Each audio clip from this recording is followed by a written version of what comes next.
Mes questions vont tourner autour du domaine de la mémoire, donc. Et la première, par exemple, ce sera sur votre rôle aux assises aujourd'hui. Mon rôle aux Vos assises rôles aux assises aujourd'hui, aujourd'hui. j'ai fait une sorte d'introduction générale pour expliquer à la fois tout ce que la commémoration du centenaire à l'école devait au contexte, D'accord. et contexte global au fait à la présence de la guerre de 14 dans la culture contemporaine, dans la littérature, dans le cinéma, sur Internet, avec les sites. Et pourquoi dans l'éducation nationale ça avait marché. Et ça a marché parce que les professeurs et les élèves s'y sont bien employés, mais ça a marché aussi parce que la hiérarchie, les proviseurs, les inspecteurs ont donné du temps, et donc les élèves ont eu le sentiment que pour une fois, et les professeurs aussi d'ailleurs, que pour une fois ce qu'ils faisaient était reconnu, que c'était encouragé, c'était bien. On leur a donné du temps et on leur a donné de l'attention. Et c'est quelque chose qui n'a pas de prix. D'accord.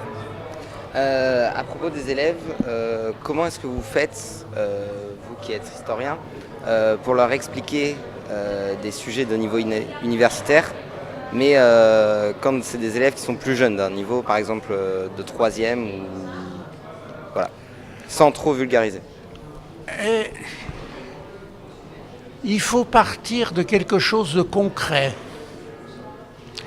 Et si vous voulez enseigner ce que c'est qu'une forteresse au Moyen Âge, c'est le vieux Lavis qui disait ça il y a plus d'un siècle. Commencez par amener vos élèves devant un rempart ou devant une tour médiévale et faites-les réfléchir à quoi ça sert. D'accord. Pour enseigner la guerre de 14, il faut partir du concret. Il faut partir des témoignages de ce que les soldats ont vécu et se poser la question de pourquoi ils ont fait ça. Et c'est une question qui mène très très loin. D'accord. Il faut pas partir de la généralité abstraite.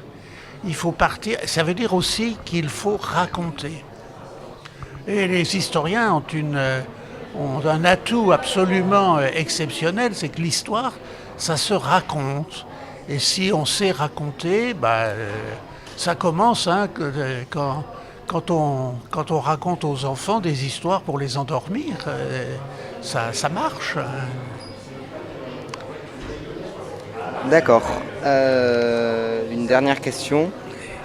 En quoi, pour vous, les missions du centenaire, et particulièrement ces commémorations-ci, les assises, peuvent-elles apporter un plus aux élèves dans l'étude de la Première Guerre mondiale ? Alors ça ne leur apporte pas seulement pour l'étude de la Première Guerre mondiale. Là vous êtes limité. C'est aussi une réflexion sur ce qui est arrivé dans chaque famille, à la fois avec le deuil et les souffrances des soldats, mais aussi avec les restrictions, le travail absolument épuisant. Enfin, pour parler simplement, les gens en ont vraiment bavé pendant 4 ans. Ça a été épouvantable.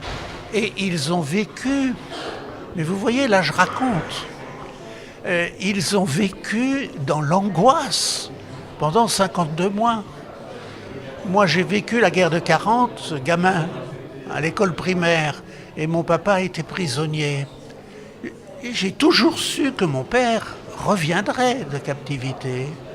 Les gamins de mon âge, pendant la guerre de 14, dont le papa était à la guerre, ils craignaient que leur père ne revienne pas. Et toutes les fois où il voyait l'instituteur mettre son habit noir et aller porter un télégramme dans une famille, il disait « c'est pour qui? C'est chez qui ?» Donc vous voyez, donc ça a été un traumatisme énorme. Et ce traumatisme, il a été vécu à la fois à plusieurs échelles. Et d'une certaine manière, c'est ça la communauté nationale. C'est que tout le monde vit dans sa peau, dans sa famille, dans son intimité, quelque chose qui arrive à l'ensemble de la collectivité. Et là, vous avez une éducation du civisme. Et ça, c'est bon pour tout. Enfin, je veux dire que c'est bien au-delà de la simple guerre de 14. Et je pense que dans 100 ans, on n'enseignera plus la guerre de 14. On ne peut pas enseigner indéfiniment la guerre de 14. Il y a un moment, de même que l'histoire de la Révolution française, elle s'est bien estompée. Et puis l'histoire de la guerre de 100 ans, je ne sais pas si vous êtes capable de dire dans quel siècle ça se passe. Hein. Bon, mais ce qui restera essentiel, c'est que par d'autres sujets historiques, vous fassiez ce lien entre ce qui arrive à tout le monde et ce qui arrive à la nation. D'accord. Ça vous va? C'est très bien, bon. Merci beaucoup. Je vous remercie pour cette interview.